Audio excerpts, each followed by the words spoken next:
Patih Gajah Mada adalah satu-satunya patih termasyhur dan tersohor yang pernah ada di Majapahit. Lantas, siapakah Gajah Mada itu? Dari manakah asal-usulnya dan bagaimana kisah hidupnya? Akan kita bahas tuntas di video ini. Namun sebelum melanjutkan video ini, mari jaga silaturahmi dengan cara klik subscribe dan tekan tombol loncengnya, agar kalian senantiasa mendapatkan info video terbaru dari kami. 1. Asal-usul Gajah Mada. Kelahiran Gajah Mada tidak diketahui dengan jelas sumber sejarahnya mengenai tanggal kelahirannya. Tetapi menurut kepercayaan orang Bali, yang tertulis dalam kitab Yusana Jawa, Gajah Mada dilahirkan di Pulau Bali Agung. Lalu Gajah Mada pindah ke Majapahit. Dalam cerita Bali tersebut disebutkan, dia tidak mempunyai ibu dan bapak melainkan terpancar dari buah kelapa, sebagai penjelmaan Sang Hyang Narayana ke dunia.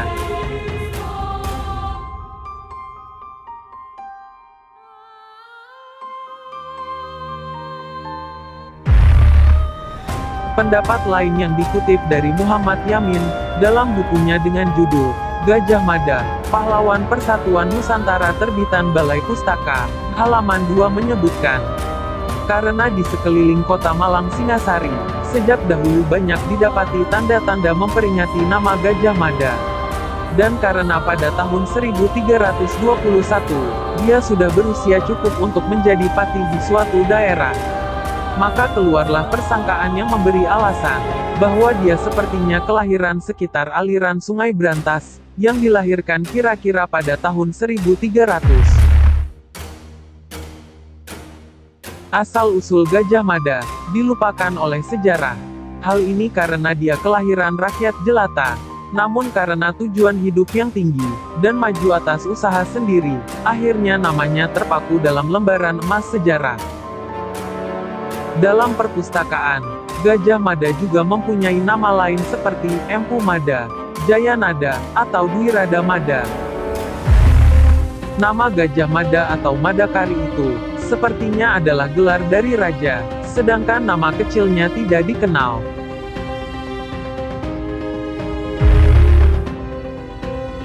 Dua. Awal karir Gajah Mada. Dalam buku Desawarnana, atau Nagara Kretagama, karya Empu Prapanca, yang ditemukan saat penyerangan Istana Cakranagara, di Pulau Lombok pada tahun 1894.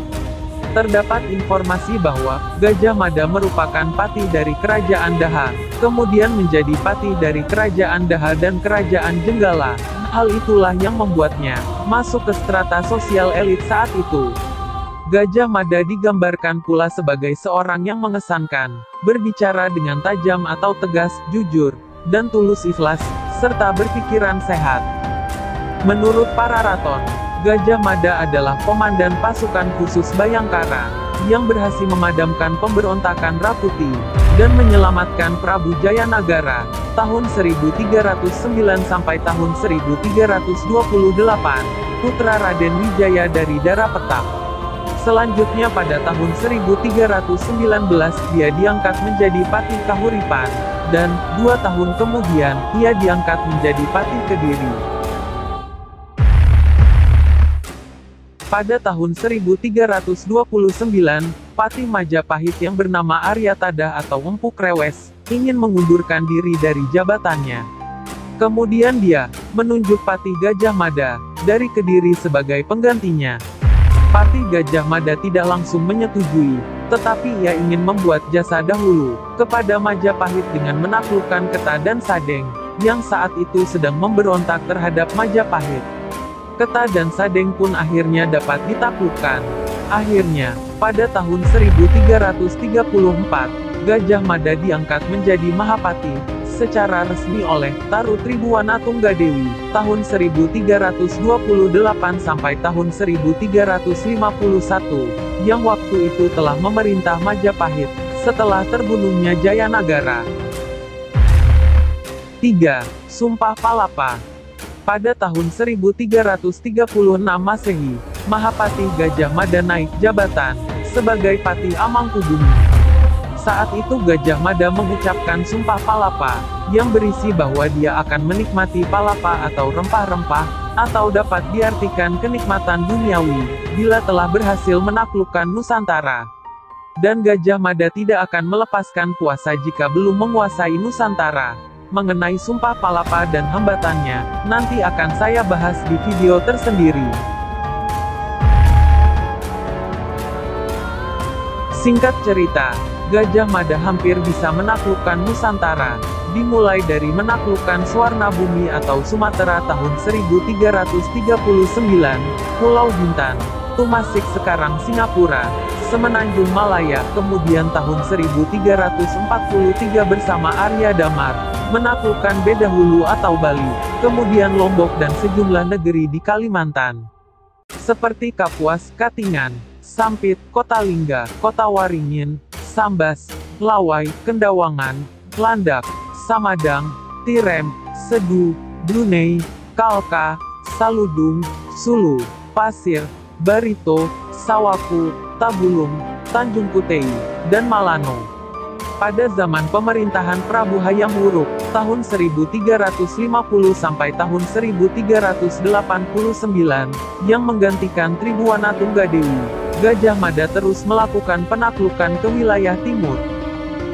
Seperti Logajah, Gurun, Sukun, Taliwung, Sapi, Gunung Api, Seram, Hutan Kandali, Sasak, Bantayan, Luwu, Buton, Banggal, Kunir, Galian, Salayar, Sumba, Muar atau Saparua, Solor, Bima, Guandan atau Banda, Ambon, Guanin, Seran, Timor dan Dompo. Selain itu, ada dua wilayah di Pulau Jawa yang seharusnya terbebas dari invasi Majapahit, yakni Pulau Madura dan Kerajaan Sunda. Hal ini karena kedua wilayah ini mempunyai keterkaitan erat dengan Sanggramawijaya atau secara umum disebut dengan Raden Wijaya, pendiri Kerajaan Majapahit.